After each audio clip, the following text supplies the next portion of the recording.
येशूच्या नावाने आपल्याला शुभेच्छा. प्रियजन हो, कसे सर्व ठीक ना?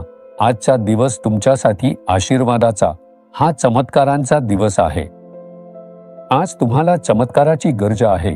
तुम्ही कोणत्या आजाराने त्रस्त आहात का? काही कमजोरीने तुम्हाला घेरले आहे का? तुमच्या घरात कोणी आजारी व्यक्ती आहात का? समस्या त्रास देत आहे का?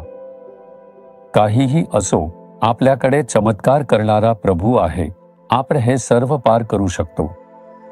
म्हणूनच चमत्कार घडतील. प्रभू आज तुम्हाला एक वचन देतो. तुम्हाला माहीत आहे का काय? अलीकडेच एका भावाने साक्षी सांगितले. तो चेन्नईचा होता. तो ख्रिश्चन नव्हता. तो एक दुकान चालवत होता. 8 वर्षांपासून त्याच्या गुडघ्यात समस्या होती. त्याला 24 तास गुडघ्यात वेदना असायच्या. त्यामुळे तो बसला की उठू शकत नव्हता. उभा असेल तर बसू शकत नव्हता. त्याच्यावर खूप परिणाम झाला होता. काही काळानंतर चालूही शकत नव्हता.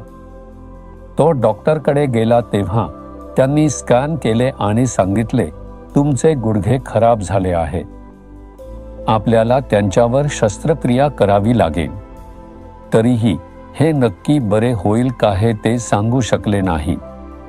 मग अशी परिस्थिती आली की ऑपरेशन करूनही काही उपयोग नाही, तर काय करायचं? त्याच्या मनात अनेक विचार होते, पण तो खूप वेदनेत होता. तो चालूही शकत नव्हता.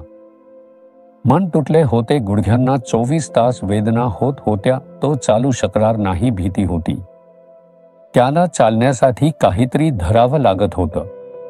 तो अशा परिस्थितीत होता. तो वेदनेच्या अवस्थेत होता. त्याच वेळी तो फोनवर स्क्रोल करत होता. त्याने आमचा उपदेश पाहिला. मी टेलिव्हिजनवर दिलेले उपदेश ते सोशल मीडियावर प्रकाशित करत नाहीत का? त्याने उपदेश पाहिला आणि विचार केला, हे कोण आहे? तो काय बोलत आहे ते आपण ऐकूया. जेव्हा त्याने ते ऐकले तेव्हा एक वचन बोलला गेला. यिर्मया 30 वचन 17. मी तर तुला आरोग्य देईन व तुझ्या जखमा बऱ्या करीन.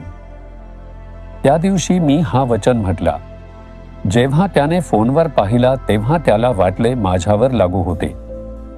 येशू म्हणतो, मी तुला पुन्हा आरोग्य देईन आणि तुझ्या जखमा बरा करीन. मग असा देव आहे का जो मला आणि माझ्या जखमा बरा करू शकतो? जेव्हा त्याने उपदेश ऐकणे सुरू ठेवले तेव्हा त्याने येशूवर विश्वास ठेवला. आपण अनेक देवांची पूजा केली आहे. हा देव म्हणतो, मी तुला आरोग्य देईन, मी तुझ्या जखमा बरा करीन. आपण त्याला हाक मारून पाहूया. त्याने येशूला हाक मारली. एका विशिष्ट सकाळी त्याने येशू असे म्हणत हाक मारली. रात्री झोपेत असताना सकाळी 2:50 वाजता तो उठला. 2:50 वाजता उठून प्रार्थना केली. हा वचन कबूल केला व प्रार्थना केली. तुम्ही म्हटले होते की मी पुन्हा आरोग्य देईन आणि जखमा बरा करीन. त्याने कबूल करत प्रार्थना केली. तो प्रार्थना करत असताना अचानक शक्ती त्याच्या पायावर उतरली. शक्ती त्याच्या पायावर उतरली. माझ्या पायात काहीतरी होत आहे. रात्री 3 वाजता एक चमत्कार घडला. तो लगेच उठला आणि चालण्याचा प्रयत्न केला. तो चालू शकला. दुखणं राहिलं नव्हतं. त्याला हाडांमध्ये आवाज ऐकू यायचा. तो आवाज ऐकू येत नव्हता. त्याने चालून पाहिलं. बरे झालं होतं. त्याने धावून पाय वाकवून पाहिलं. हे चमत्कारिक बरे होणं होतं. तो म्हणाला, मी तर तुला आरोग्य देईन व तुझ्या जखमा बऱ्या करीन. मी येशूने सांगितलेलं वचन सत्य म्हणत राहिलो. त्याने मला स्पर्श केला आणि मला बरे केलं. आता मी दररोज पहाटे 3 वाजल्यापासून 6 वाजेपर्यंत भारतातील लोकांसाठी प्रार्थना करतो. मी 3 तास गुडघ्यावर बसून प्रार्थना करतो. प्रियजन हो, येशू किती चमत्कारी प्रभू आहे. तो तुमच्यासाठीही हे करेल. कोणताही आजार असो, डॉक्टर काही म्हणू देत, औषधांनी सोडलं तरी फरक पडत नाही, येशू तुम्हाला बरे करू शकतो, जखमा बरा करू शकतो. विश्वासाने प्रार्थना करा, कबूल करा. प्रभू म्हणतो, मी तुला आरोग्य देईन आणि तुझ्या जखमा बरा करीन.